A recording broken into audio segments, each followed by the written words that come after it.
A day in my life as a grade 12 student na naghahabol ng deadline.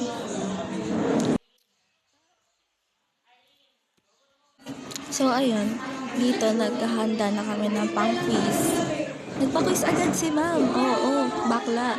Like, pagkarating ko, naghahanap na agad ng 1/4 yung kaibigan ko sa akin. And then, ayun, agad-agad naman si bakla. So, dito naman, nagko-quiz na kami. Ang bilis-bilis ng quiz, bakla. Tapos, nai-stress pa yan siya dyan. Tamang sagot si bakla, oh. Proud na proud pa ipakita yung sagot naman na mali-mali. Papaisip pa yan kanina, bakla.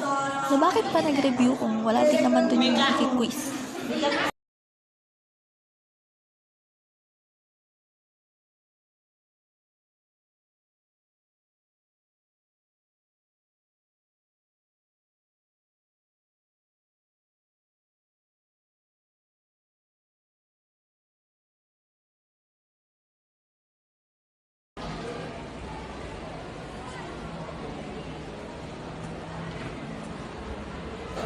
Oh, after nyan, ma-stress sa exam tsaka sa quiz.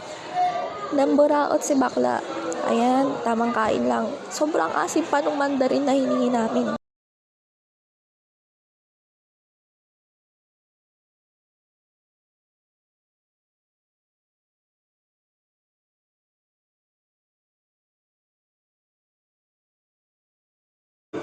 Yun lang. Bye-bye!